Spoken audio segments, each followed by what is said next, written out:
There swam a mermaid in the sea, bright eyes clear as day, beyond the shores of Curie swam this mermaid, and it was said all hearts owed her sway. There was a fisherman and his name was Luty, and he had a wife and he had sons, same age as you more or less. And one day Luty, after a storm, was walking along the shore. The sea was too rough to take out his small boat and fish. So he walked along the shore at low tide, seeing what had been washed up, perhaps a bottle that he could wash and use again, perhaps some coins from a wreck, or some pieces of gold. But as he came along the shore to the very end, far from where his cottage stood on the cliff, he saw upon a rock a fair maiden with long hair covering her body. She was lovely. Her eyes were pale as the sky. And when she saw him, she started and she slipped from the rock into the rock pool, and he saw that she had no legs. Instead, she had a long tail that shone brightly, for she was a mermaid. So lovely she was. "Don't be frightened," said Luty. "Don't be frightened of me. I have mean you no harm. Thou art a strong lad, a fine lad. Would thou not carry me down to the shore, for I am washed up here at low tide? You see, I was listening to the sound of the birds in the fields. I was smelling the smell of the flowers of the meadow, for we don't have those under the sea. And I didn't pay attention, and the tide went out, and now I am stranded. Carry me back to the sea. Thou art a strong lad."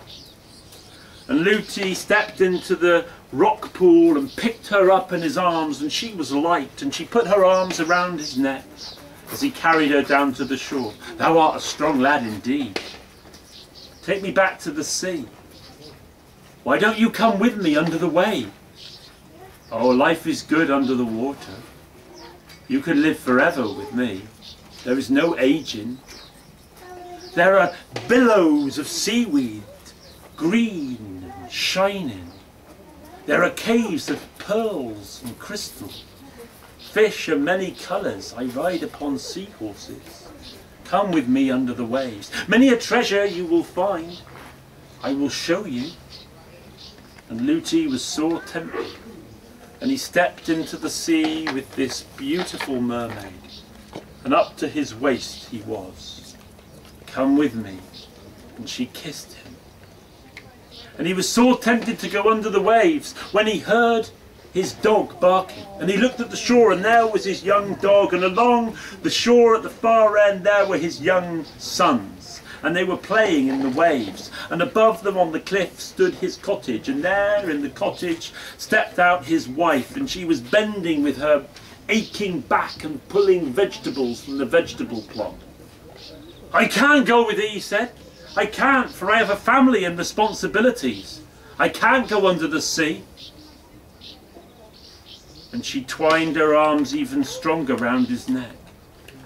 "Thou art a good lad. I'll grant you 3 wishes, whatever you want." Well, 3 wishes. "I wish that I had the power to heal people, for there are many folks round here that do get sick. If I could cure them, that would be good. And for my second wish, I wish I had the power to find things that were lost. People are always losing money in books and whatnot. My third wish? It would be a shame if these powers died with me. If my sons could inherit these powers, and their sons' sons, that would be good." "It is done," said the mermaid. "Oh, come with me under the waves." "I cannot," he said, and he pushed her away, and under the waves she swam and emerged a little way away on the foam of the sea. "Luty, I will come back for you 9 years from today." And she disappeared, and he stood there wondering if he should have gone with her. Do you think he should? He stepped back to the shore and he walked with his dog and found his children. Up to the cliff he went, to his house, and when he laid his hands upon his wife, no longer did her back ache. She was healed. People soon heard about this and came from far and wide, from towns and villages all around. They came to be cured by looting. Soon he started finding things that had been lost. He even found a woman's wedding ring that had been lost for 21 years. People were thrilled. The years passed. His sons grew older. One day he was rowing on the sea. The sea was flat and calm, with his youngest son. And as they rowed out upon the waves, who appeared from the waves but the mermaid? 9 years since I left you, Looty. Now come with me. And he rose to his feet in the boat, ready to step into the waters, but his son clung on to his father's legs. Do not leave us, father. But he pulled free and jumped and disappeared beneath the waves and did not reappear. The son, he looked for his father long and hard, but his father never came to the surface. He took the oars and rowed back to the shore. Soon after that, it emerged that he had the power of curing people. He had the power of finding things. And when he grew older, he passed that on to his son, and that son passed it on to his. Also, now and again, one of the descendants of Looty is lost in the sea, maybe to the mermaid who has come back for him.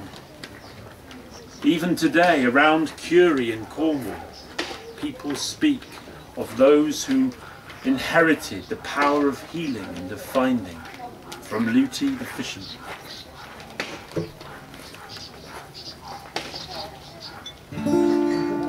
There swims a mermaid in the sea, bright eyes clear as day. Beyond the shores of Curie swims this fair maid, and it is said, all hearts owe her